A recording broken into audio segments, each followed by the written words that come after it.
Okay, so I'm gonna get to this very quickly. Um, Alright, so I was focusing today mostly on NQ and gold. I decided to just remove a little cluster of my screen because it's been too many things to focus on and it's been distracting. So the thing is, I initially traded gold. I actually engaged Nasdaq later. I will get to this afterwards, but for now, so here basically here is where gold opened, basically at this bar here. And I just kept watching. I was waiting to see if the market would take the highs or what was going to be. But the thing is, on the third bar, which is this one here, I noticed this, that the buy swept the highs. It was failing to trade higher, and then it closed strongly down here in this bar. What I like there, as usual, I like the lower volume on the high, and then the close below previous bull bar. So once this bar closed, I actually sold here, and this is where it gets tricky to me, because the risk in gold is, I don't know if it's messy or, well, basically maybe too much sometimes. So what happened was, I shorted here. It was actually a really good trade in my opinion for me. So then I removed my risk pretty early. So I just mismanaged my trade. So I got stopped out and break even. I think I shorted again here, somewhere in this bar when it was trading lower, and then when it closed, and I got stopped out basically because, well, the retracement was quite deep for the risk that I had. But then after that, I noticed this when the market was trading here, just rejected here, and then rejected again after this, and then after this close here, I thought, well, if it might then trade a little higher, so I actually bought one or two times here, then I got stopped out here. And that was when I decided to wait. Then I noticed that after this bar failed, then this one just started tanking here. This one. So when this bar started tanking, I just waited, and then I saw the close. It's probably not the best, but I still shorted the retest of this bar here. So I literally I waited for this bar. Actually, when it went higher, then when it came down again, that's when I shorted here, and I used the high of the bar as my stop basically.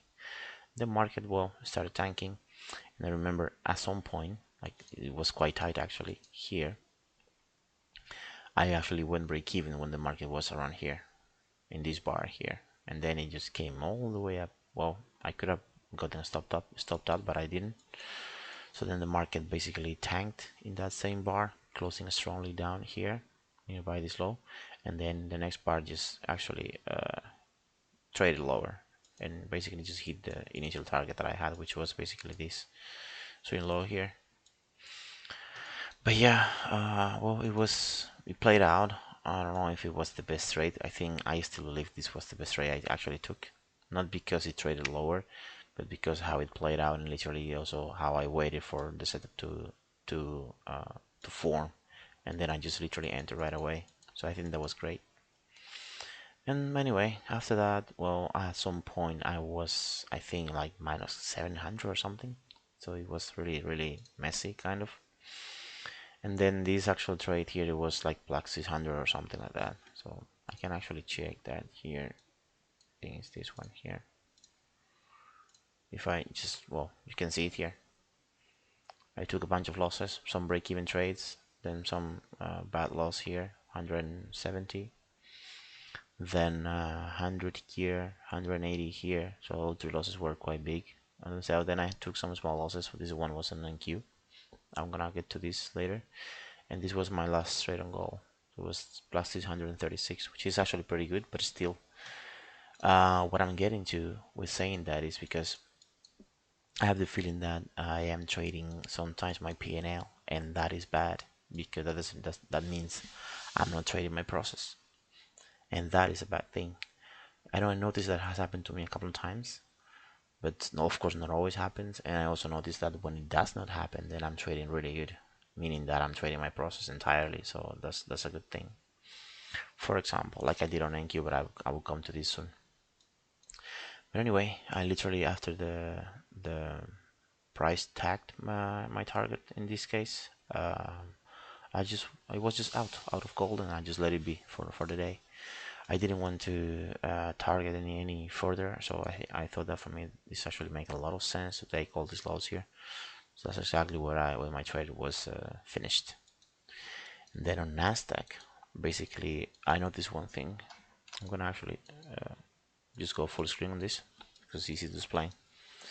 So Nasdaq actually opened here quite strong, actually really strong all the way up, and at the same time, for example, Dow was actually taking the lows and then just came back with a huge week, came back and then just kept trading higher. The point is here, and at this point I was thinking about, okay, after this high, maybe, I don't know if in Nasdaq it maybe joined the downside or whatever, but I was aware that it was mostly bullish. So what I did was, okay, here, then this bar, I actually was watching this down bar because it was about to close here, and then nearby the close it just came up, so it closed around here.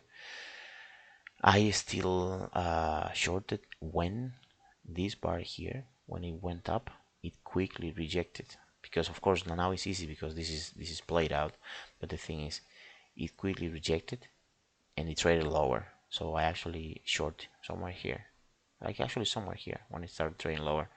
Then it came down all the way and took the low of the bar, and after that I noticed that it started rejecting in the same bar, started rejecting quite strongly to the outside. My stop, I think it was something like 80 or something, but then what I did was I actually took a 55 loss. Actually I closed it earlier somewhere here, and once it did that, when I closed it, what I did literally was I just bought. I went long again, and I was using my stop around here for the time.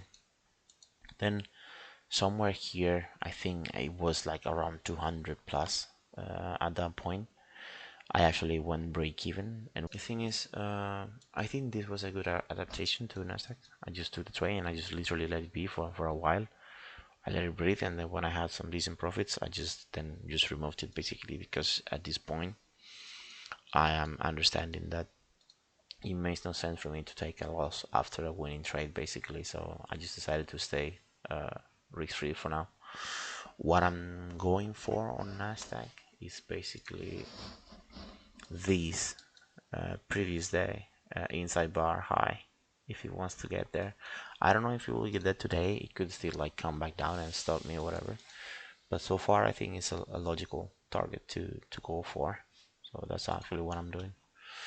I'm not sure yet if I will wait for the close or anything. I still believe that it should still continue higher, but never know. I might lock in some profits soon, and that's pretty much it. As for now, I'm just gonna let it be, and that was basically my day. um, I really like what I did on goal, but besides that, well, I like some of the trades, but not everything, because I basically I whipsaw myself. Literally, I was just me. Like I did react to price I was not anticipating, and that's a bad thing. So I'm gonna learn from it, and I'm gonna continue. Yeah. Okay, that's it for me.